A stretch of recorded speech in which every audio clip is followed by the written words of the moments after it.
En 1893, un niño de apenas 12 años perdió a sus padres. Era alemán.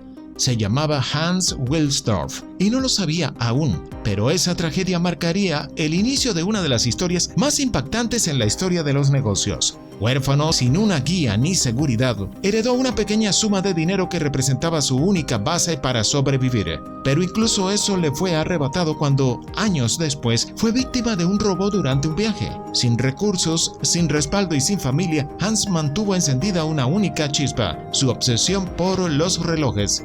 Tras la muerte de sus padres, sus parientes vendieron el negocio familiar y lo enviaron a un internado. Fue allí donde trabó amistad con un joven suizo que le habló con entusiasmo sobre la industria relojera de su país. A Hans le fascinó, algo se despertó en él.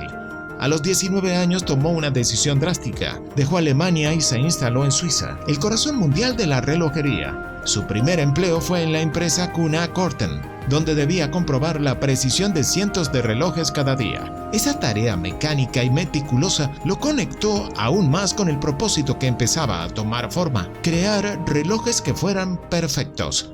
Poco tiempo después se trasladó a Londres. El destino, sin embargo, volvió a golpearlo.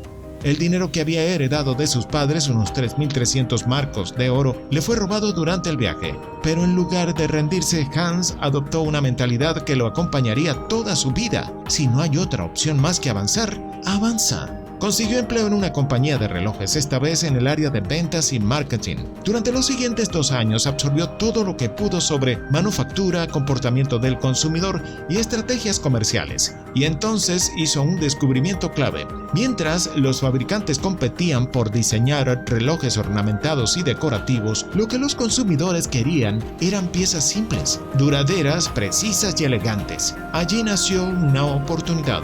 A los 24 años decidió emprender, pero había un problema: no tenía capital.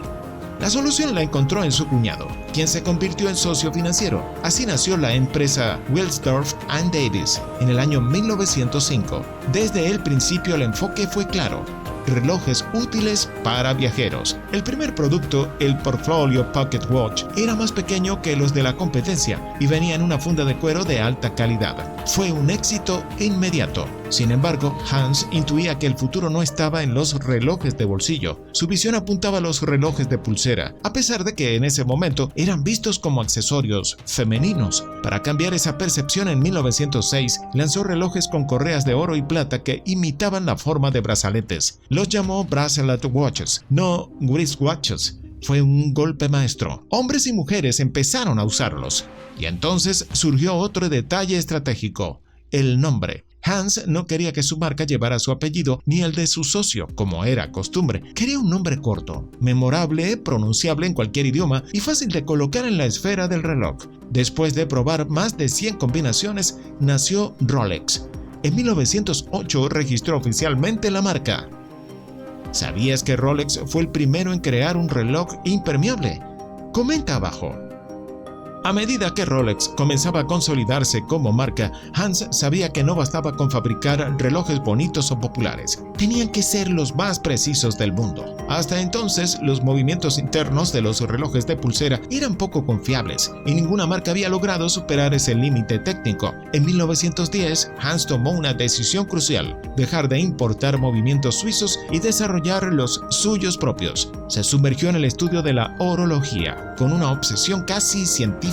Visitó expertos, estudió cada componente del mecanismo y, finalmente, creó el calibre 200, un movimiento de 15 líneas diseñado específicamente para relojes de pulsera. El siguiente paso fue decisivo. Envió su creación al Instituto Oficial de Pruebas de Cronómetros de Suiza. Tras superar una serie de exigentes pruebas, el movimiento Rolex se convirtió en el primero del mundo en recibir el certificado de cronómetro para un reloj de pulsera. El mensaje era claro: Rolex no era solo estilo, era exactitud pura. Con esta validación en mano, Hans expandió su empresa por Europa. Para 1914 ya tenía oficinas en varias ciudades y un equipo de más de 60 personas. Pero el crecimiento se frenó en seco cuando estalló la Primera Guerra Mundial. El gobierno británico, necesitado de fondos, impuso un 33% de impuesto de exportación sobre los relojes. De la noche a la mañana, Rolex se volvió más caro que sus competidores extranjeros y las ventas colapsaron. Hans no perdió tiempo en lamentos. Entendió que para sobrevivir debía adaptarse.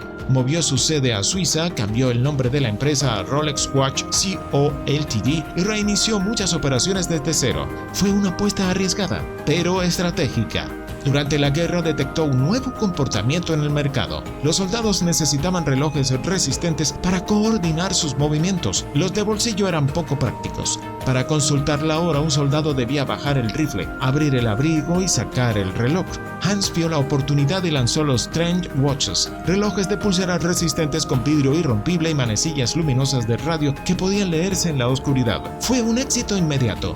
Cuando los soldados regresaron a casa, llevaron sus relojes consigo. Así la percepción pública cambió. Los relojes de pulsera dejaron de ser un accesorio femenino y pasaron a representar valor, masculinidad y precisión militar. La predicción de Hans se cumplió. Los relojes de pulsera reemplazaron a los de bolsillo. Pero aún quedaba un desafío técnico. El polvo y el agua seguían afectando los mecanismos internos. Hans quería fabricar el primer reloj completamente resistente al agua. Analizó los errores del diseño tradicional, que ensamblaba las piezas como si fuera una caja de comida con tapas superpuestas. Ese diseño dejaba espacios por donde entraba humedad. Entonces Rolex inventó un nuevo sistema, una caja con roscas de cierre hermético, juntas de goma y una corona de cuerda que se sellaba como la compuerta de un submarino. En 1926 nació el Rolex Oyster, el primer reloj verdaderamente impermeable del mundo. Para presentarlo al público, Hans ideó una campaña de marketing revolucionaria. Se enteró de que la nadadora Mercedes Lakes intentaría cruzar el Canal de la Mancha. Le ofreció convertirse en embajadora de Rolex y llevar el reloj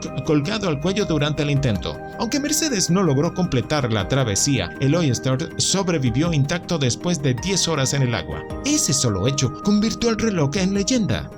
Hans aprovechó el momento. Exhibió el Oyster sumergido en peceras con peces reales en las vitrinas de las tiendas.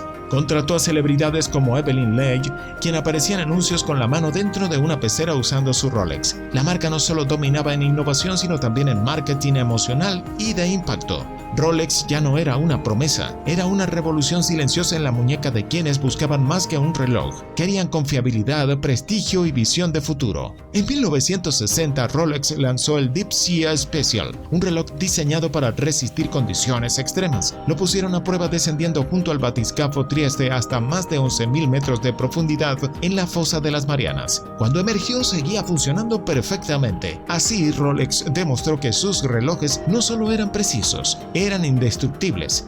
Ese mismo año, a los 79 años, Hans Wilsdorf falleció. Había iniciado su camino como un niño huérfano, sin dinero ni certidumbres, pero lo que sí tenía era visión, resiliencia y una obsesión por la perfección. Esos valores lo llevaron a fundar una marca que hoy es sinónimo de prestigio global.